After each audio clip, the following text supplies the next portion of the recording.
everyone, this is Freya Thomas, and today this is going to be our last episode for the Heart Information series. In episode 1, we talked about types of arrhythmias, which we've summarized in the past 3 episodes.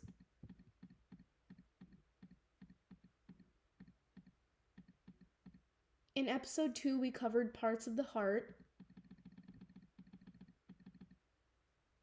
In episode 3, we covered types of heart diseases. We learned about coronary heart disease, where the arteries of the heart can't deliver enough oxygen-rich blood to the heart. We learned about arrhythmias, which are irregular heartbeats. We learned about heart valve disease, which means one or more of the valves in your heart doesn't work properly. And we learned about heart failure, which is where the heart doesn't pump blood as well as it should. So today we are going to be talking about genetic heart conditions along with 2 extra bonus slides. So the first genetic heart condition of the heart is hypertrophic cardiomyopathy, and it's a disease where the heart muscle becomes abnormally thick. So a cardiomyopathy first is basically a heart disease where the heart can't pump blood as well as it should be doing. That's what a cardiomyopathy is. And the causes of hypertrophic cardiomyopathy are abnormal genes in the heart muscle. And the genes cause the walls of the heart chamber, the left ventricle, to become thicker than normal. As we learned in episode 2, parts of the heart, the left ventricle is part of the lower chambers of the heart. Since there are 4 chambers, the ventricles are the 2 lower chambers. And the thickened walls may become stiff, and this can reduce the amount of blood taken in and pumped out to the body with each heartbeat. The life expectancy with this disease is about 56 years, which is quite short. The normal life expectancy for someone in the US is about 85 years, and 56 years is quite less. And the rarity is it's a quite rare condition, and it commonly occurs in Japanese people. Then there's idiopathic or familial dilated cardiomyopathy, and it's a type of heart muscle disease that causes the heart chambers, the lower ones, specifically the ventricles, to become thin and stretch, growing larger, and it becomes difficult to pump blood throughout the body. The causes are the narrowing or blockage in the coronary arteries and poorly controlled high blood pressure. So that means that you know that you have a poor blood pressure, which is higher than it's supposed to be, and it's not very well handled.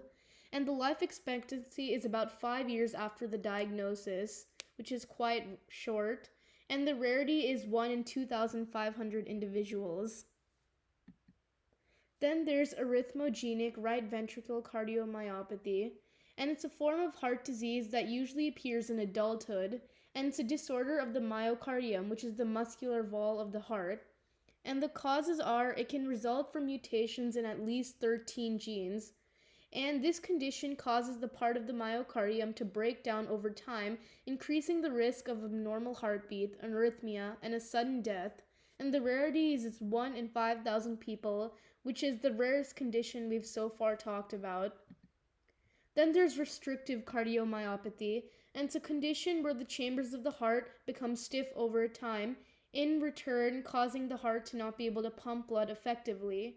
And the causes are the scarring of the heart and a heart transplant. And though the heart may be able to squeeze well, it's not able to relax in beats between normally. And it makes it harder for the heart to fill with blood. The blood backs up in the circulatory system, and the rarity is 5% of cases in cardiomyopathy. Then, this is one of the 2 bonus slides that I'll be showing you. This is how it sounds when you're in heart failure.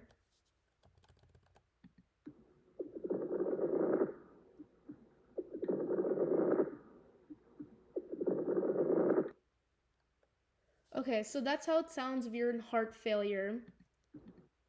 And then this is how it sounds when you're in cardiac arrest, which is quite interesting. You should notice how there's multiple types of arrhythmias taking place in this clip. There's a bradycardia being taken place, as well as a tachycardia, and maybe other types of arrhythmias.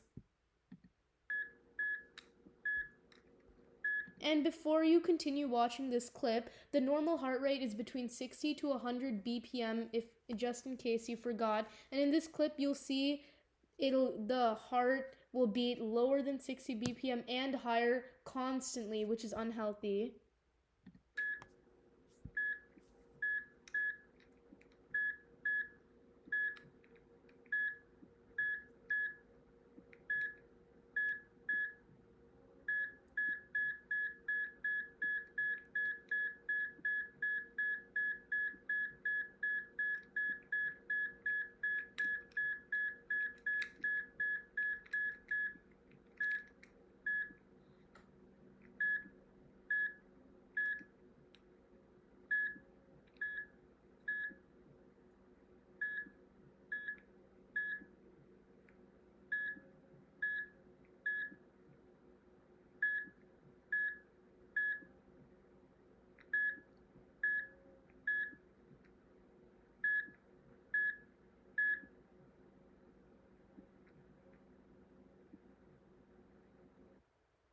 So as you can see, the heart constantly goes through different arrhythmias until it stops and the person is dead.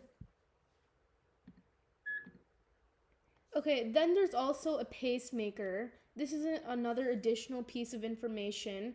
So basically, pacemakers are used when the heart can't deliver enough blood properly or the heart doesn't work properly. And pacemakers are used in this scenario, and it's a small device that's implanted in the chest to help control the heartbeat. It's used to prevent the heart from beating too slowly. Implanting the pacemaker in the chest requires a surgical procedure. So that's all for our series of information of the heart. I hope you enjoyed this series. In the next episodes, I'll be talking about different infections that may not be related to the heart, but they're just infections in general that can affect the body negatively. So I hope you enjoyed this series and learned some common basic things about the heart. Thanks for watching.